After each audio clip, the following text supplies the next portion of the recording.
The rain hammered against the cobblestones outside Buckingham Palace that November morning. Inside the East Wing corridor, a young royal guard named Thomas Mitchell stood frozen, his hand gripping a small wooden box wrapped in faded blue cloth. King Charles was walking directly toward him. Protocol was clear. When royalty approaches, you step aside. You bow. You make yourself invisible. Thomas knew this. He'd trained for 2 years to master every rule, every tradition, every silent gesture of respect. But today, he didn't move. The king's private secretary noticed first. His eyes widened. 2 senior guards flanked the king, their faces tightening with alarm. This wasn't just unusual. This was career-ending.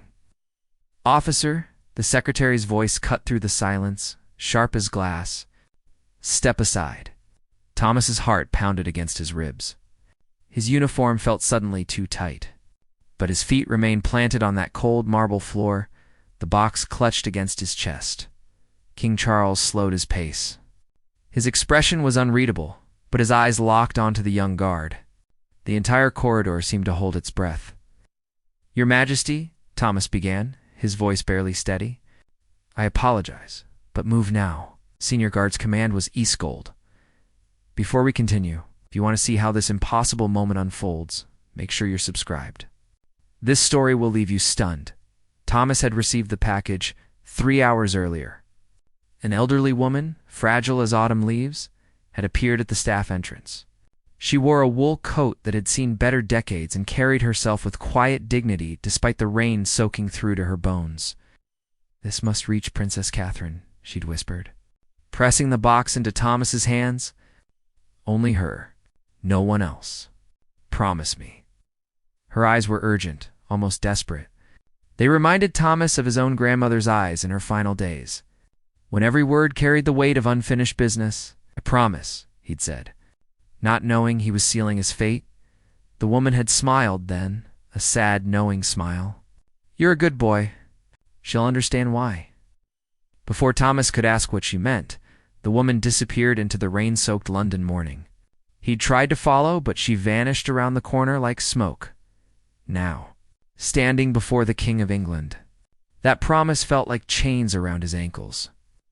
"This package," Thomas said, forcing the words out, "is intended only for the Princess of Wales. The woman who gave it to me was very clear.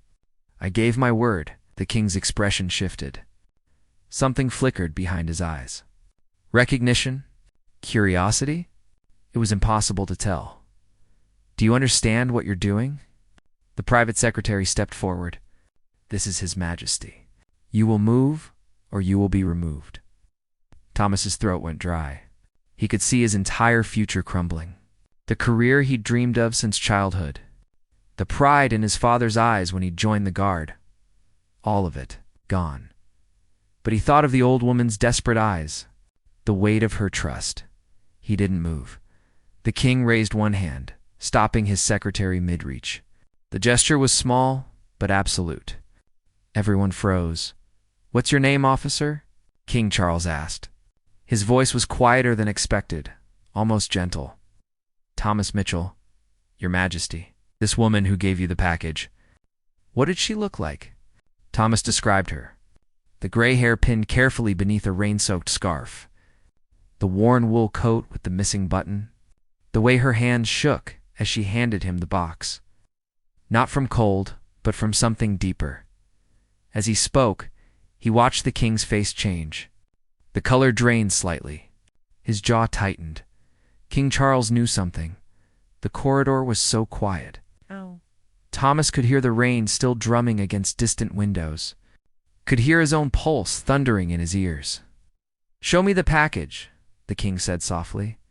Thomas hesitated, then held out the box. He didn't let go, but he let the king see it. The faded blue cloth, the careful way it was wrapped, and there, barely visible, stitched into one corner in thread so old it had turned brown to initials. The king's breath caught. Just for a moment. But Thomas heard it. "When did she give this to you?" The king's voice had changed completely now. Ow. 3 hours ago, sir." At the staff entrance, King Charles looked at Thomas for a long moment. Then he did something no one expected. He stepped aside. "Take it to her," the king said quietly. Immediately, an officer. "Yes, your majesty. Thank you for keeping your word." Thomas didn't understand. Not yet. But something in the king's eyes told him this package held more than anyone could imagine. He just didn't know it would change everything. Asterisk, asterisk. Thomas walked through the palace corridors like a man in a dream. His legs felt disconnected from his body. What had just happened defied everything he understood about royal protocol. The king had stepped aside. For him, for a promise made to a stranger, Princess Catherine was in the green drawing room, according to the staff's schedule. Thomas had never spoken to her directly. He'd stood guard during events, maintained his post during ceremonies, but always at a distance, always invisible. Now he had to walk into a room and hand her a mysterious package from a woman whose name he didn't even know. His hand trembled as he knocked on the ornate door. "Come in." The voice was warm, familiar from countless public appearances.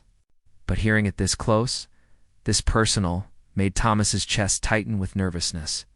He entered.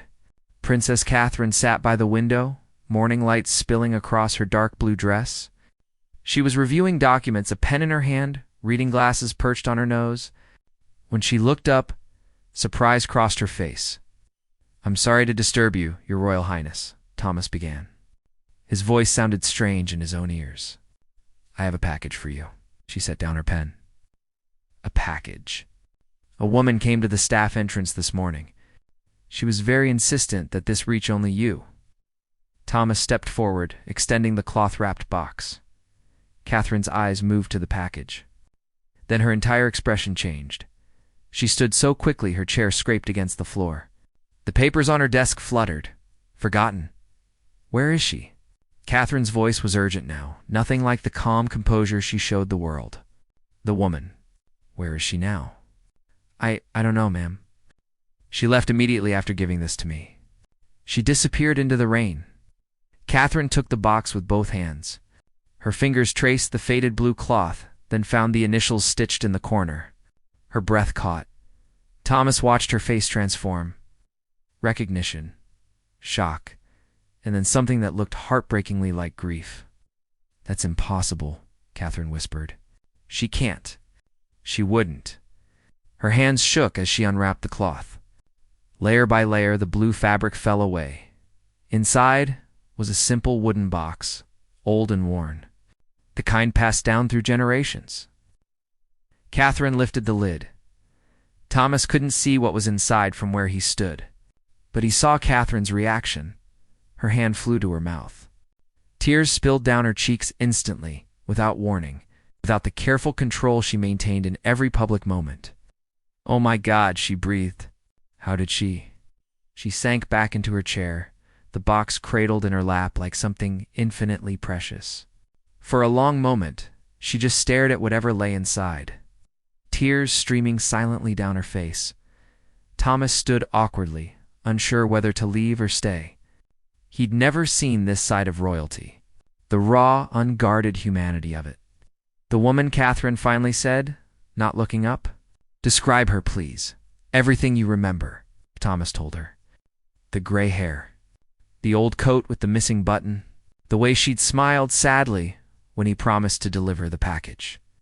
How her hands had shaken with urgency or age or both. Catherine listened.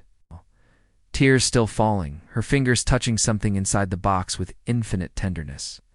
Her eyes, Catherine said quietly. Were they blue? Very light blue, like winter sky. Yes, ma'am, they were. Catherine nodded slowly. Then she did something that shocked Thomas even more than the king stepping aside. She started to laugh. Not cruel laughter, not mocking, but the kind of laughter that comes when grief and joy collide so hard you can't tell them apart anymore. 43 years, Catherine said, shaking her head. She kept it for 43 years. And she still remembered, ma'am. Thomas ventured carefully. May I ask, who was she? Catherine looked up at him then. Really looked at him. Her eyes were red, her careful makeup smudged by tears, but there was something fierce and bright burning in her gaze. Her name was Margaret, Catherine said softly, though I never got to call her that. I never got to call her anything. She lifted something from the box, a small silver locket tarnished with age. She opened it, and even from where Thomas stood, he could see the tiny photographs inside. She was my mother's nurse, Catherine continued, in the hospital, the night I was born. Thomas's mind raced, trying to understand. My mother had complications, Catherine said, her voice thick with emotion. She was very ill. For 3 days, they didn't know if she would survive. Margaret stayed with her the entire time, held her hand, prayed with her. And when I was finally born, when my mother was too weak to hold me, Catherine's voice broke. She paused, gathering herself. Margaret held me. She was the first person to hold me. Before my father, before anyone. And she sang to me. She touched the locket again, so gently it might shatter. My mother wanted to thank her properly, but by the time she recovered enough, Margaret had left the hospital. Just disappeared. My mother tried to find her for years. She wanted to tell her how much those 3 days meant. Wanted her to know that both of us survived, that we were okay. And she never found her, Thomas asked softly. Catherine shook her head. Never. It became one of my mother's greatest regrets. She'd tell me the story every year on my birthday. About the nurse with the kind eyes who sang lullabies when everything seemed hopeless. She held up the locket. This was my mother's. She wore it every day. When I was 8, she let me look inside. There's a picture of her and my father, and one of me as a baby. She took it off once, just once, to clean it. Margaret must have been there. Must have been visiting my mother. Your mother knew her after all? No, Catherine said, fresh tears spilling. My mother died when I was 12. Cancer. She never got to thank Margaret. Never got to see her again. The room fell silent except for the rain still pattering against the windows. But Margaret remembered, Catherine whispered, looking at the locket. After all these years, she kept this, kept it safe, and brought it back to me. Thomas understood now. The old woman's urgency, her desperate insistence that only Catherine receive the package. She'd been returning something precious. Something she probably shouldn't have taken but couldn't bear to leave behind. A piece of the past delivered across for decades. Catherine carefully placed the locket around her neck. Her hands were steadier now, but tears still streaked her face. I have to find her, she said suddenly, standing. Thomas, you said she came to the staff entrance. Yes, ma'am. About 3 hours ago, the security cameras. They'll have footage. I need to see where she went. But even as she said it, something in her eyes dimmed. She knew, just as Thomas was beginning to realize, that the old woman had not wanted to be found. Asterisk, the security office was cramped and smelled of old coffee. 3 monitors glowed in the dim light, showing dozens of camera angles from around the palace. Catherine stood behind the security officer, her hand unconsciously touching the locket at her throat. Thomas stood beside her, still trying to process how a simple morning shift had turned into this. There, Thomas said, pointing at the time stump. 7:42 this morning. The security officer clicked through the footage. The staff entrance appeared on screen, rain slicked in gray in the early morning light. Then the old woman appeared. Catherine leaned forward, her breath fogging the monitor slightly. That's her, she whispered. On screen, Margaret approached the entrance slowly. She moved like someone carrying a great weight, though her hands held only the small package. A younger security guard at the door spoke to her. They couldn't hear the audio, but they watched her gesture, explaining, insisting. Finally, the guard let her inside. She waited in the small entrance hall, her hands clutching the package. Water dripping from her coat onto the floor. Then Thomas appeared on camera. The conversation was brief. Margaret handed him the package, said something that made him nod seriously, then smiled that sad smile Thomas remembered so clearly, and then she turned and walked back into the rain. Follow her, Catherine said urgently. Switch to the exterior cameras. The security officer's fingers flew across the keyboard. The angle changed to an exterior camera covering the street beyond the palace walls. Margaret appeared in frame, walking slowly down the sidewalk. She didn't hail a taxi, didn't head for the underground station. She just walked, her old coat pulled tight against the November rain. Catherine prompted. They followed her through 3 more camera angles. Each time she was just walking. No destination visible. No purpose except to move forward. Then, at the 4th camera, she stopped. She stood on a corner near a small church Thomas recognized, St. Mary's. One of the old ones tucked between modern buildings like a memory London couldn't quite forget. Margaret looked back. Not at the palace, she was too far away to see it now, but back in that direction, as if saying goodbye to something. Then she stepped forward and vanished. "Wait," Catherine said sharply. "Go back." The officer rewound. They watched again. Margaret stood there, looking back, then stepped forward and simply wasn't in frame anymore. Where did she go? Catherine's voice was tight with frustration. "Check the next camera." The officer switched views. The next camera should have caught Margaret walking down that street. Should have shown where she went next, but the street was empty.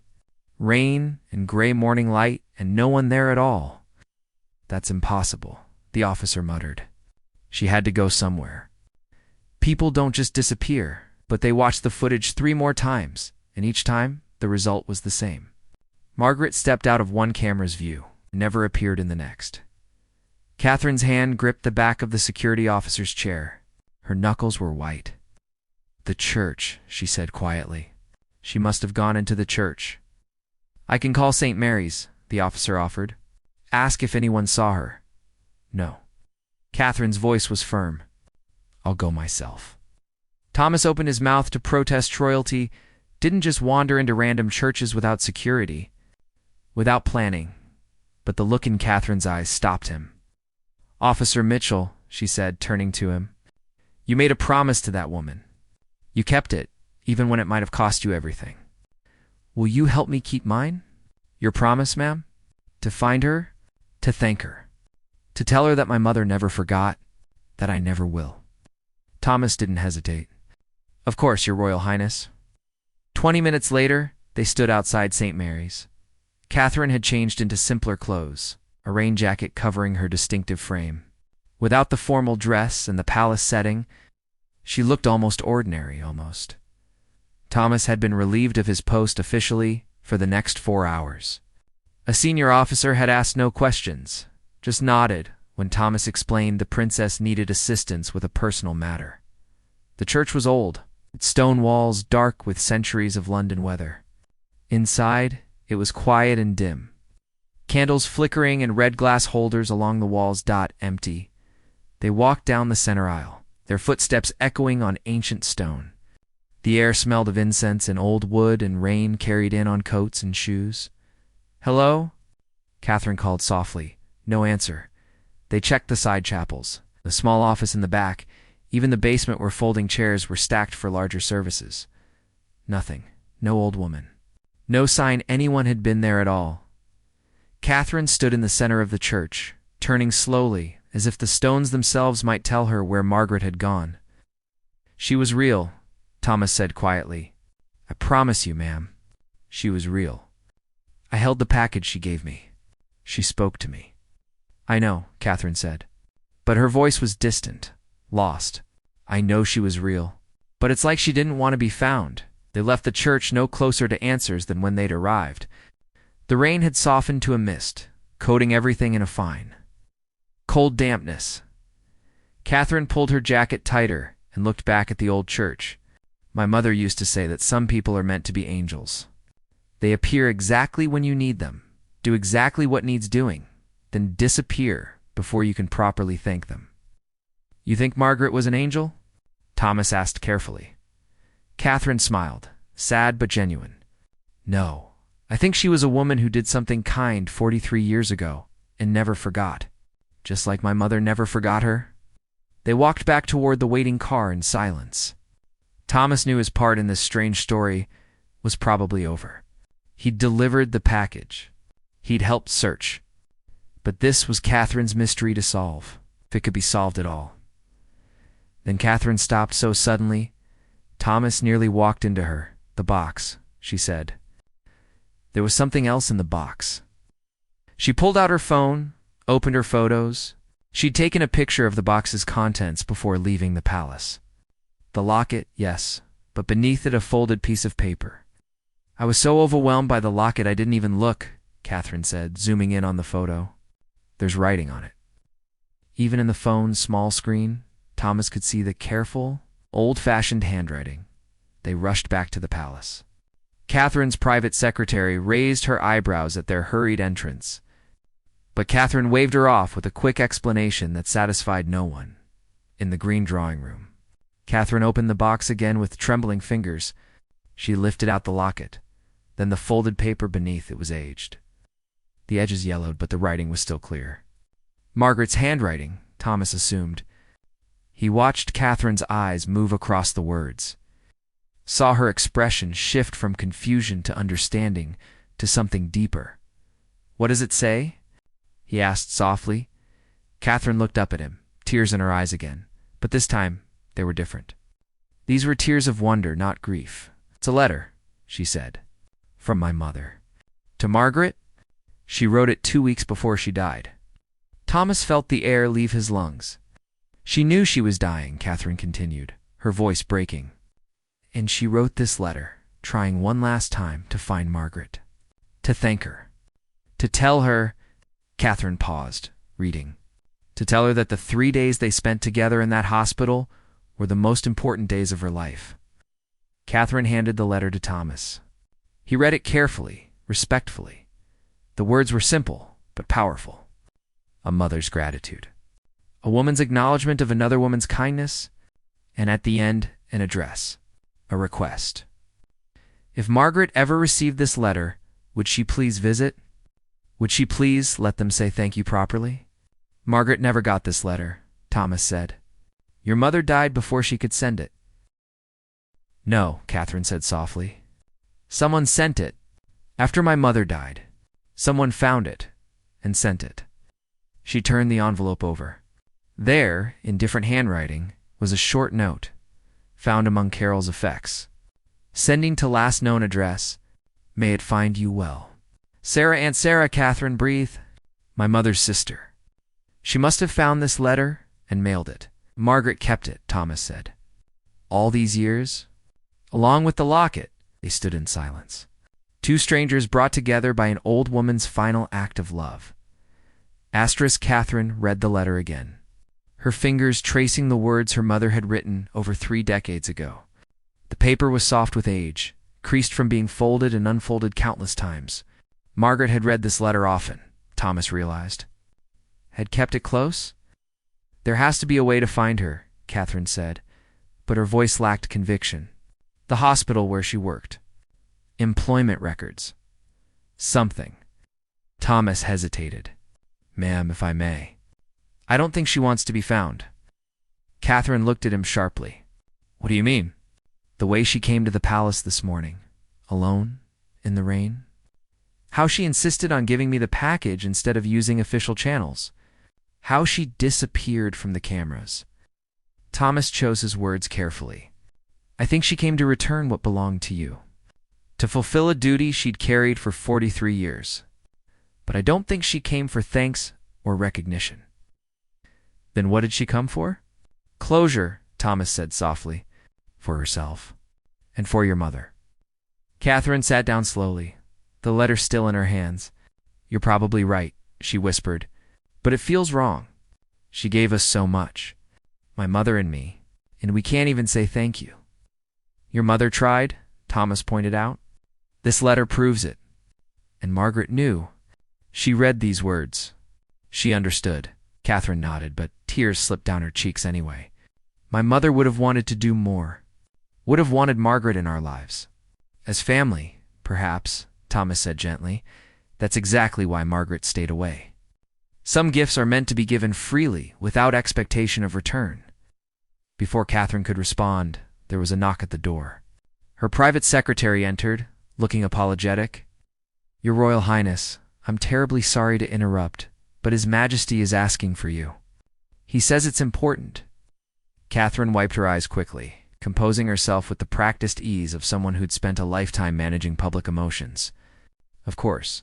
Tell him I'll be right there. The secretary left. Catherine stood, straightening her jacket, but paused to look at Thomas. Officer Mitchell, thank you. For your help today? For keeping your promise to Margaret? It was an honor, ma'am. She smiled, genuine warmth breaking through the royal composure. I suspect we'll speak again. I'm not quite ready to let this mystery rest.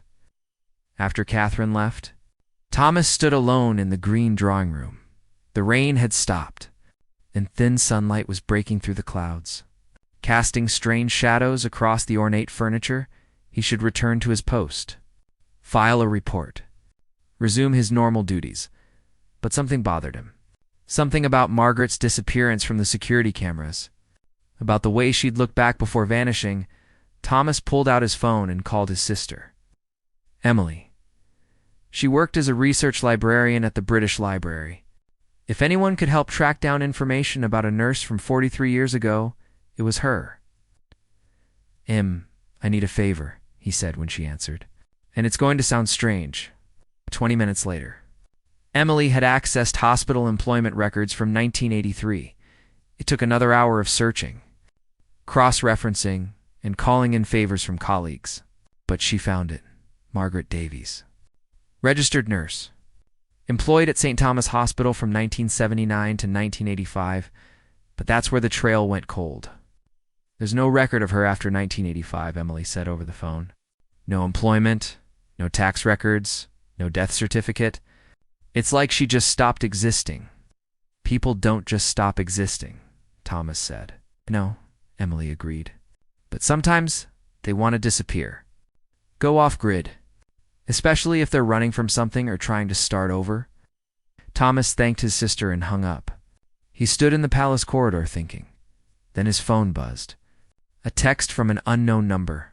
Officer Mitchell, this is Catherine. I found something else. Can you come to the king's study? Now? Thomas's heart raced as he made his way through the palace. The king's study was sacred ground, a place where history was made and secrets were kept. He'd never been invited inside. A senior secretary met him at the door and ushered him. And without a word, the study was smaller than Thomas expected. Lined with books and photographs, smelling of leather and old paper, King Charles stood by the window, hands clasped behind his back. Catherine sat in a chair, a leather-bound journal open in her lap. Officer Mitchell, the king said, without turning around. Thank you for coming, Your Majesty. Thomas bowed, confused and honored and terrified all at once. When you told me about the woman this morning, King Charles said slowly, about the package she wanted delivered to Catherine, I realized I knew who she was. Thomas's breath caught. You knew Margaret? Not personally, no. The king turned, and his expression was complex, sadness, and something else Thomas couldn't identify. But I knew of her. Because 43 years ago, when Catherine was born, my late friend Carol Catherine's mother told me about the nurse who saved both their lives. Catherine looked up from the journal, her eyes red-rimmed. He kept a diary, she said softly. My mother's friend. Notes from conversations they had, and there's an entry from 2 months after I was born. She began to read aloud, her voice steady despite the emotion underneath. Carol spoke of the nurse again today. Margaret, she called her, says the woman stayed with her through the darkest hours when the doctors had given up hope. Margaret sang hymns and held her hand and refused to let her give up. Carol says she owes Margaret to lives her own and Catherine's. She's desperate to find her, to thank her, but the hospital says Margaret left without a forwarding address. Carol cried telling me this, said it haunts her, not being able to express her gratitude. The room fell silent. There's more, Catherine said quietly, turning pages. Entries over the years. My mother never stopped looking for Margaret, never stopped talking about her. King Charles spoke again, his voice heavy. Your mother asked me for help once, Catherine. About 15 years ago. Asked if I could use my connections to find Margaret Davies. I tried. I really did. But even with all the resources available to the crown, we found nothing. It was as if Margaret had vanished completely. "Why?" Thomas asked, the question bursting out before he could stop himself. Why would someone disappear so thoroughly? Especially someone who'd done such good. "That," King Charles said, "is what we've been trying to understand." Catherine closed the journal carefully. "My mother died never knowing why. Never understanding why Margaret wouldn't let herself be found. It broke her heart, in a way. Not the big, obvious way, but a quiet, constant ache." She looked at Thomas directly. "That's why I can't just let this go. Not for me. For my mother, she deserved to say thank you. Deserved to tell Margaret what she meant. And since she can't—" "You will," Thomas finished. Catherine nodded. "I have to try." King Charles moved to his desk and pulled out a file folder. "After you told me what happened this morning, I made some calls. Called in very old favors from very discreet people." He handed the folder to Catherine. "This is everything I could find about Margaret Davies. It's not much, but it's more than we had." Catherine opened the folder with shaking hands. Inside were documents, photocopies, old photographs. She spread them across the desk. Thomas moved closer, looking over her shoulder. There was a young Margaret in a nursing uniform, smiling at the camera. Employment records. A few personal documents, and then, at the bottom of the pile, a newspaper clipping. Catherine picked it up, her hands trembling. The paper was yellow with age, dated June 1985. The headline read, "Local nurse saves child from drowning, suffers near-fatal injuries." Beneath it was a photo. Margaret, older than in her nursing photo but unmistakable, being loaded into an ambulance. And in the background, a small child wrapped in a blanket, alive. Catherine read the article aloud, her voice breaking. "Margaret Davies, 43 of London, risked her life yesterday to save a 7-year-old boy from drowning in the Thames. Witnesses say Davies didn't hesitate when the child fell from his family's boat during a summer outing. She jumped into the water fully clothed and pulled him to safety, but was swept under herself by the current. She was unconscious when pulled from the water 10 minutes later. She remains in critical condition at St. Thomas Hospital." The article ended there. No follow-up. No resolution. "Searched for more," King Charles said quietly. "There's no record of what happened to her after this. No discharge papers, no death certificate, no interviews, just silence." Thomas felt cold. Could she have died? And the records were lost? Possible, the king admitted, but unlikely. Death certificates are kept meticulously, especially for someone who'd been in the news. Catherine stared at the photo, at Margaret's unconscious form being lifted into the ambulance. "She almost died saving a child. Just like she refused to let my mother die. Just like she saved me before I even took my first breath. She was a hero," Thomas said softly. "Multiple times over." "Yes," Catherine agreed. "But heroes usually don't vanish. They don't disappear from every record. They don't become ghosts, as Thomas thought. They had a reason to." The rain started again as evening fell over London. Thomas had been dismissed hours ago, told to go home and rest, but he couldn't. Something about this mystery had gotten under his skin. The image of Margaret's desperate eyes, the way she'd vanished into the rain, the newspaper clipping showing her unconscious, perhaps dying. He found himself back at St. Mary's Church. The same old priest he'd seen earlier that day was locking up for the night. Fumbling with keys in the dim streetlight. "Excuse me, Father," Thomas called out. "May I speak with you for a moment?" The priest turned, squinting through the drizzle. He was perhaps 70, with kind eyes and trembling hands. "Of course, my son. Come in from the rain." Inside, the church was darker now, lit only by the eternal candles near the altar. The priest led Thomas to a small office that smelled of old books and tea. "You were here earlier," the priest said, settling into a creaking chair. "With the young woman, looking for someone." "Yes, Father." "An elderly woman. She would have come here this morning, around 8 o'clock. Gray hair, old wool coat. We think she might have entered the church." The priest was quiet for a long moment. "Too long. You know something?" Thomas said. It wasn't a question. The priest sighed deeply. "I made a promise. A very old promise." "Please," Thomas said. "This woman, Margaret, she returned something precious to someone who needed it. But the person she gave it to desperately wants to thank her. To tell her what her kindness meant." "Margaret?" the priest repeated softly. "Yes, I know Margaret. Or I did many years ago." Thomas's heart raced. "You knew her?" "She came to this church in 1985, after the accident. After she saved that little boy from drowning." The priest stood slowly and moved to a filing cabinet in the corner. "She was broken in more ways than one. The water had damaged her lungs. She nearly died. Spent months in hospital." He pulled out a file, weathered and thin. "When she finally recovered enough to leave, she had nothing. No job, the hospital position had been filled.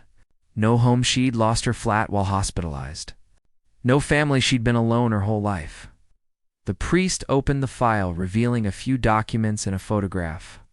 Margaret, thinner than in her nursing days, wearing borrowed clothes, standing outside this very church. "The church took her in," the priest continued, "gave her a room in the rectory. She helped with services, worked in the community kitchen, visited the sick.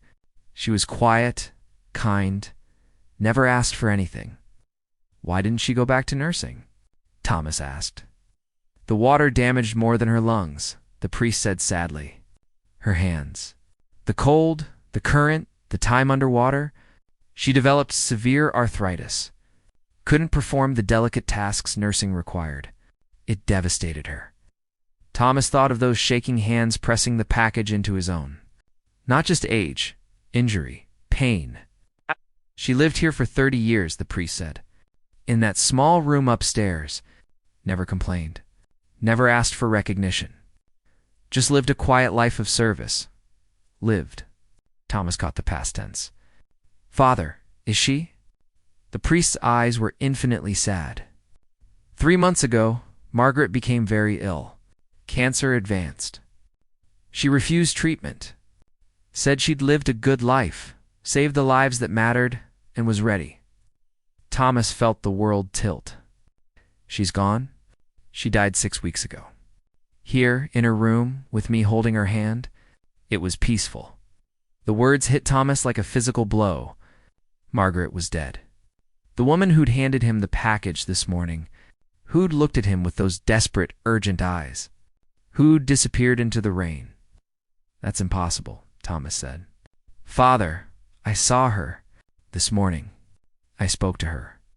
She gave me a package to deliver." The priest's expression shifted from sadness to something else. Something that looked almost like wonder. "You saw her?" he repeated slowly. "This morning, yes. At Buckingham Palace. Around 7. She was real, solid. I held the package she carried." Thomas's voice was rising, desperate. The security cameras caught her on film. She was there. The priest was quiet for a long moment. Then he stood and moved to a cabinet in the corner. He pulled out a small box. "Before Margaret died, she gave me this. Said I would know when the time was right to follow her instructions." He opened the box. Inside was a key, a letter, and a photograph. The photograph showed a young woman holding a newborn baby, smiling despite obvious exhaustion. On the back, in fading ink, Carol and baby Catherine. The day everything changed. "MD, she kept this all these years," the priest said softly. "This photo, that locket the letter mentions. Kept them like treasures. But she never contacted the family. Never sought recognition." "Why not?" Thomas asked. "Because Margaret believed her purpose was to serve, not to be served. To give, not to receive. She said." The priest paused, remembering. "She said that some acts of kindness are meant to be their own reward, that chasing gratitude corrupts the purity of giving." He handed Thomas the letter. It was addressed to Catherine, written in Margaret's careful handwriting. Thomas read it slowly. "Dear Catherine, if you're reading this, then I have passed on, and Father Benedict has followed my final wishes. I want you to know that holding you on the day you were born, singing to you while your mother fought for her life, was the greatest honor of my existence. Your mother survived. You survived. And I got to witness that miracle. That was enough. I kept the locket not because I meant to, but because in my exhaustion that day, I forgot to return it. By the time I realized your mother had been discharged, I meant to return it so many times over the years, but life got complicated, and I suppose I was afraid. Afraid that if I returned it, I'd want more. Want thanks, want recognition, want to be part of your life. And I couldn't allow that. Some people are meant to be threads in the tapestry, not focal points in the picture. I was meant to be there for 3 days, when you and your mother needed me. That was my purpose. Anything more would have been selfish. I received your mother's letter forwarded to me years ago. It made me cry. But it also confirmed I'd made the right choice staying away. Some gratitude is too large to be expressed, and attempting to do so only diminishes both parties. Know that I thought of you often, wondered about your life, prayed for your happiness. And now, returning this locket to you, I can rest knowing I've fulfilled my final duty. May you live with joy. May you love freely. May you give without expectation, as I tried to do. All my blessings, Margaret Davies. Thomas's hand shook as he lowered the letter. She wrote this before she died. Yes, and she made me promise to deliver it only if you or someone like you came searching for her. She said someone would come eventually. That love and gratitude have a way of refusing to stay buried. But Father, Thomas said, confused and overwhelmed. I saw her this morning. How is that possible if she died 6 weeks ago? The priest smiled, gentle and knowing. I don't pretend to understand all mysteries, my son. But I've been a priest for 50 years. I've seen things that defy explanation, heard stories that challenge logic. And I've learned that sometimes, when someone dies with unfinished business, when they have one last act of love to perform, sometimes they find a way.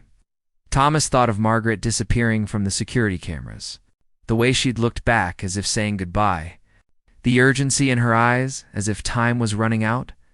She came back, Thomas whispered, one last time, to return the locket herself, to make sure Catherine received it. Perhaps, the priest said. Or perhaps you encountered her in the space between this world and the next. Perhaps she was never fully there at all, just a memory so strong it took on form and substance for one final task. Thomas didn't know what to believe, but he knew what he'd experienced. Margaret had been real enough to press a package into his hands, real enough to speak to him, real enough to smile sadly before vanishing into the rain. Catherine needs to know, Thomas said. Yes, the priest agreed. She does. And she needs to know that Margaret's final wish was for her not to grieve, not to feel guilt, but to accept the gift for what it was, pure love, given freely, expecting nothing in return. The priest handed Thomas the key from the box. This is to Margaret's room, upstairs. She wanted Catherine to have it. Said there were things there that would help her understand. Thomas took the key, its metal cold and heavy in his palm. Will you come with me to tell her? Thomas asked. The priest nodded. It would be my honor. Catherine stood in Margaret's small room above St. Mary's Church, tears streaming silently down her face. The space was tiny and narrow bed, a wooden dresser, a single window overlooking the rainy street. But it was clean and peaceful, filled with the kind of quiet dignity that had defined Margaret's entire life. Thomas and Father Benedict stood near the door, giving her space to process. They'd driven here together an hour ago, after Thomas had called Catherine and told her what he'd learned. She'd left the palace immediately, without security, without protocol. Just a woman desperate to understand the mystery that had consumed her day. On the dresser sat a simple wooden box, identical to the one that had held the locket.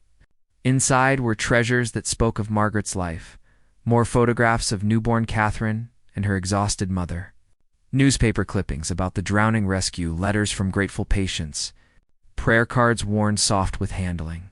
But what broke? Catherine's heart was the journal. Margaret had kept a diary for 43 years. Not daily entries, Margaret hadn't been the type for such self-indulgence. But occasional notes, moments of reflection, thoughts too heavy to carry alone, Catherine read them now, her fingers turning pages soft with age. February 12th, 1983, held a newborn girl today while her mother fought for life, sang every hymn I know. Both survived. I will remember this day forever. June 8th, 1985. I saved a child today. Nearly died doing it. Worth it. Always worth it. November 22nd, 1997. Saw Catherine on television today. She's grown into a beautiful young woman. Strong like her mother? I'm glad I stayed away. She doesn't need my shadow on her light. March 15th, 2012. Carol has died. Read it in the papers. Cancer. My heart breaks for Catherine. I wish I could comfort her. But I am still just the nurse from one night long ago. Still just a thread in the tapestry. Catherine's breath caught on that last line. She looked at Father Benedict. She really believed that. That she was just a thread. She believed her purpose was to serve, the priest said gently, not to be celebrated for it. Catherine kept reading, page after page of Margaret's quiet observations. Her joy when Catherine married William, her pride when the children were born, her prayers for Catherine's health when the cancer diagnosis became public. She followed my entire life, Catherine whispered, cared about every moment, but never once reached out. She was afraid, Thomas said softly, afraid that connection would corrupt the purity of what she'd given. Catherine found the final entry, dated 6 weeks ago. I'm dying. Cancer has spread too far for treatment. Father Benedict wants me to fight, but I'm tired. I've lived well. Loved much. Saved the lives I was meant to save. My only regret is that locket. I should have returned it years ago. Tomorrow, I'll give Father Benedict instructions. When the time comes, he'll make sure Catherine receives it. My final duty. My last act of love for the woman whose life began in my hands. I'm not afraid. I'm ready. But oh, how I wish I could have said goodbye. Catherine closed the journal carefully and pressed it to her chest. She stood there for a long moment, rain pattering against the small window, candlelight flickering from the church below. She did say goodbye, Catherine said finally. This morning, when she came to the palace, when she handed Thomas that package, that was her goodbye. Catherine, Father Benedict said gently, I need to tell you something. Margaret died 6 weeks ago. What happened this morning? I can't explain it. But Margaret was not alive when she delivered that package. Catherine turned to look at him, then at Thomas. Neither man looked uncertain. Neither looked like they were lying. Then how she began. Don't know, Thomas admitted. But I saw her. Solid as you are now. The security cameras caught her. She spoke to me, pressed the package into my hands with strength and urgency. Love, Father Benedict said softly. Love is the strongest force in creation. Stronger than death, stronger than time. Margaret's love for you and your mother was so pure, so powerful, that it found a way to accomplish what needed doing. Catherine moved to the window and looked out at the rainy street. The same street where Margaret had vanished from the security cameras. The same street she'd walked alone for 30 years, serving quietly, loving freely, expecting nothing. I never got to thank her, Catherine said, her voice breaking. My mother spent her whole life trying to find her, trying to say thank you. And I couldn't either. You're thanking her now? Father Benedict said. By being here, by caring, by honoring who she was, it's not enough. It's exactly enough, the priest said firmly. Because Margaret didn't want grand gestures. She wanted you to accept the gift she gave. Accept it freely, joyfully, without the burden of unpayable debt. Catherine was quiet for a long time. Then she pulled the locket from beneath her shirt, the silver warm against her skin.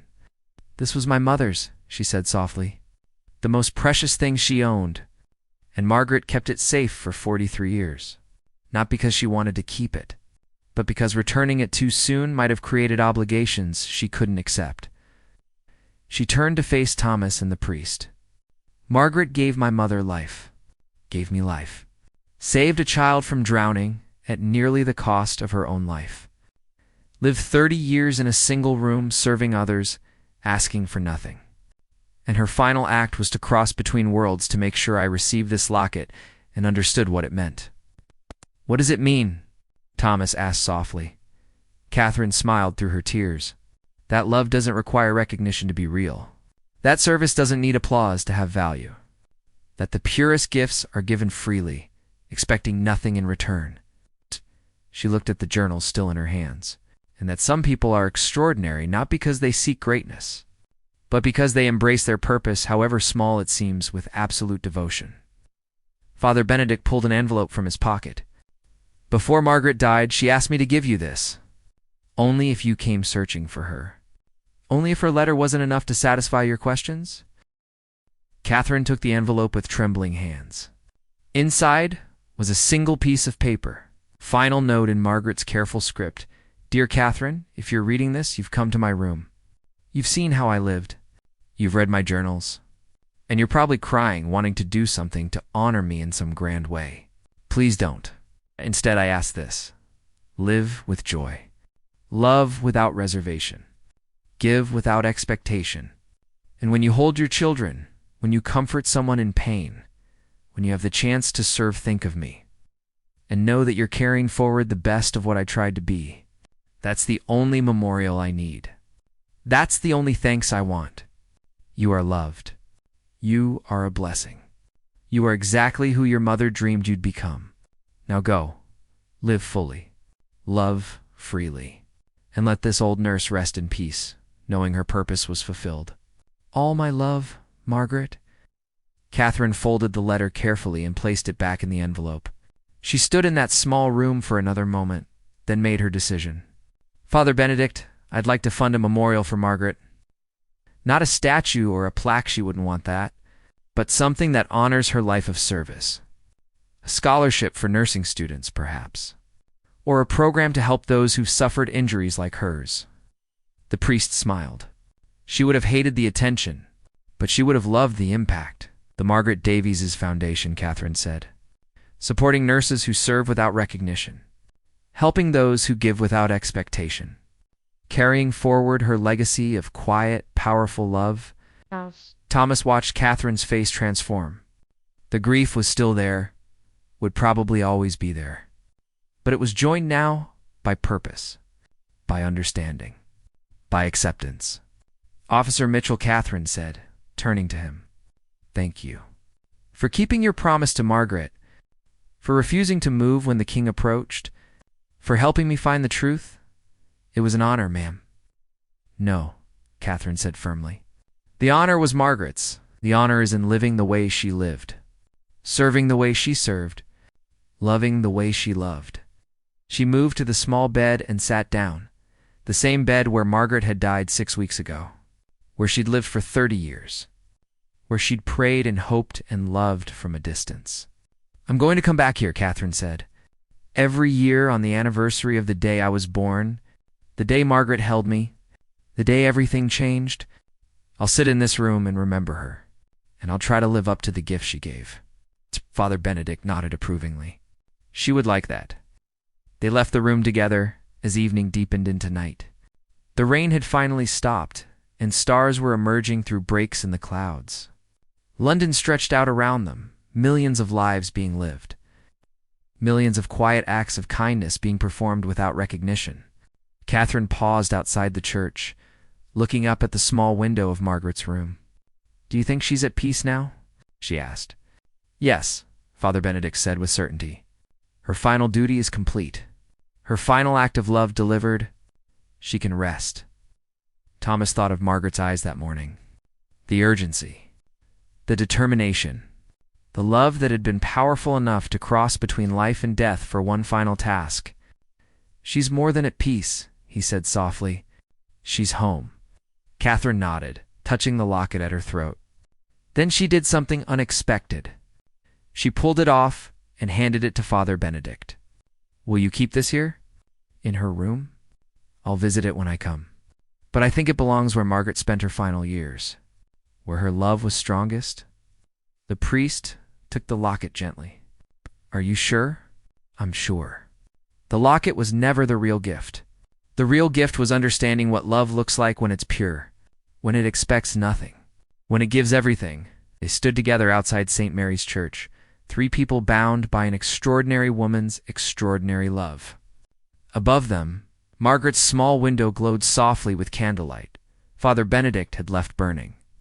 A prayer, a memorial, a beacon, and somewhere, perhaps in the space between rain and starlight, between memory and mystery, Margaret smiled. Her purpose fulfilled, her duty complete, her love eternal. Some people are meant to be threads in the tapestry, not focal points in the picture. But those threads woven with love and sacrifice and absolute devotion are what hold the entire fabric together. Margaret had been such a thread, and her weaving would continue through Catherine's foundation. Through the lives she'd saved, through the memory of what pure love looks like when it asks for nothing in return, the rain began again, gentle this time, cleansing, renewing. And in that rain, if you listened carefully, you might have heard the faintest echo of a hymn. The same hymn Margaret sang 43 years ago to a newborn girl fighting for life. A mother's prayer, a nurse's gift, a love that transcended death itself. This was Margaret's legacy. Not grand, not celebrated, but absolutely perfectly